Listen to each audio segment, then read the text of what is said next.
Es momento de hacer un enlace Skype con Annalisa Merelli. Ella es escritora de Quartz, en donde se especializa en geopolítica. Fue la editora de arte, cultura y estilo de vida del portal de IndiaTube y escritora y editora de Narratively Global Voices y Fábrica. Es maestra en semiótica y licenciada en comunicación de masas por la Universidad de Bologna en Italia. Annalisa, welcome to Foro Global. How are you? I'm good. How are you doing? I'm fine, thank you. Thank you for being with us again. And happy 4th. I know that you're Italian, but everybody celebrates in the US. Thank you. Much appreciated. Hey, I was reading your pieces. There are actually very good pieces. One of them on rural American women don't get enough healthcare, and this shithole country has a solution. The shithole country is Haiti, which President Trump called it that way. But you actually traveled there to born in Haiti, and you found that it has a lot to teach the U.S. in terms of healthcare for women. Tell us a little bit about it. So essentially, what my story is about and what I found is I traveled to Born earlier in the year.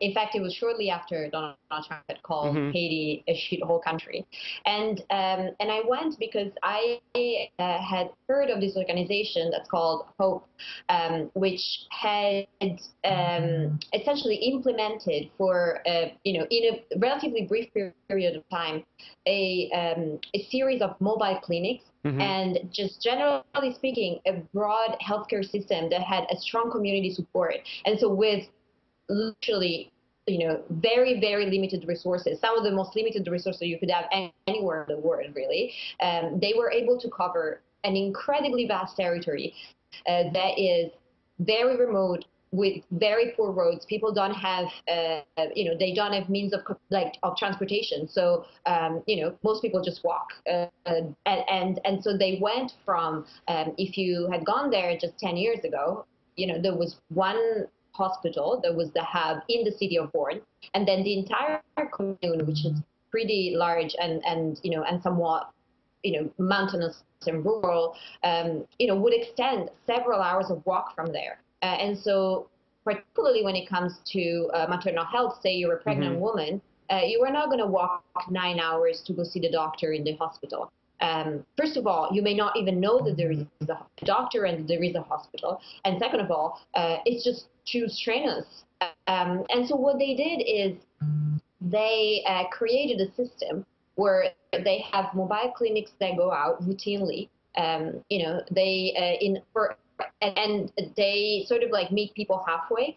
So, I went along on one and we walked for about, 2 hours, and we drove we drove for an hour and then we walked for another hour. And then most of the people that came to, and we set up a clinic, or, the hospital set up a clinic in a home, in a village home that was the only sort of like the bigger home in the village. It got completely emptied out. And in a matter of 15 minutes, 20 minutes, it became a clinic.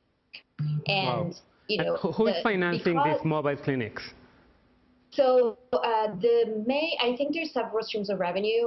The biggest partner, I believe, on this specific program for women's health is an organization called Women Strong, which has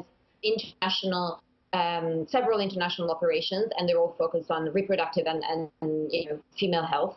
And then the organization Hope, which kind of manages everything, I think has other lines of funding. USAID is one. There's several others that are a little smaller.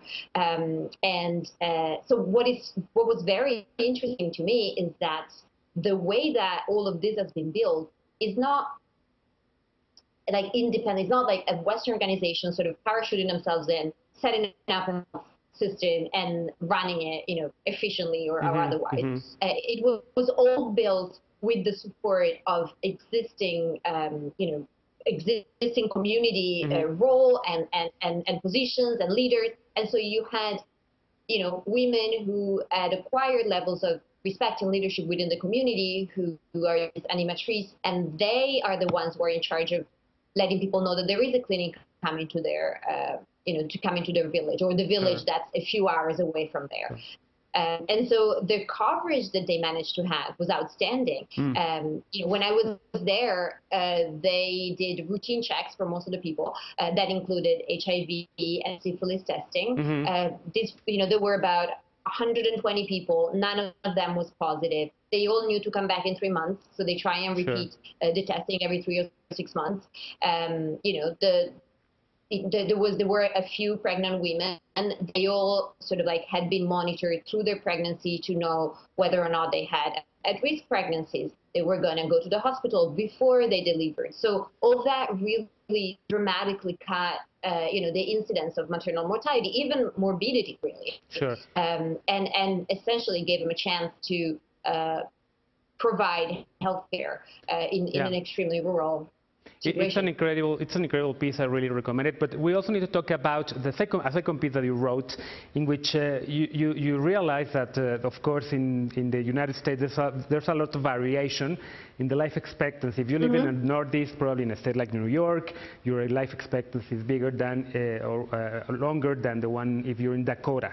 And then you claim that that American doctors should look at experiences from African countries. Why is that? Yep. So similarly, that piece actually drew from a research that's been done by Mount Sinai, by a task force within Mount Sinai, which is a medical organization. There's a hospital and there's a research organization in New York. And again, what they did is they looked at the United States, which is a country that, for all its wealth and for all the investment that it puts in healthcare, has not great results to show. As you said, there's parts of the country where you have life expectancies that's comparable with the poorest countries in the world. It doesn't make any sense. And so what they figure out is that, well, there is a key part of that, which is lack of resources, lack of doctors, inability to get care or to follow up with care. These are all conditions that one would find in poor countries. So they went out and they did a lot of research in a number of poor countries, highlighted and found the ones that had the best results. So Rwanda, for instance, is one of them. Brazil is another, where they really were able to increase their performances in a short period of time, still with limited results. And they analyzed that and like look at what were the lessons that the United States could import. And, one of them, perhaps the biggest, is the same one that I found in Haiti, which is community. Community health is cheaper, is very effective. It ensures that people are routinely taken care of, which is one thing that the United States is particularly lacking on, because there is an excessive focus on sort of spot care, right? Emergency care or going to a specialist. But there isn't really that sort of relationship with a doctor that you have in many other countries, particularly countries with universal healthcare, but generally with other countries. And so what that task force found, and what I found in my, sort of trip to Haiti, and generally my observation of other countries, especially poor ones, is that we always try and think, we always tend to think of healthcare development and development in general as something that goes from like where there's a lot of money to where there's no money. But ideas actually flow both ways, and sometimes you have solutions that you will find again in Rwanda, in Haiti, in other parts of the world that apply very well. Made to do sort of what changes in a way in other parts of the world. We'll make sure to tweet these two pieces. Thank you very much for this Minute for Foro Global, and facciamo in italiano la prossima. Grazie mille. Sì. Buonanotte. Grazie.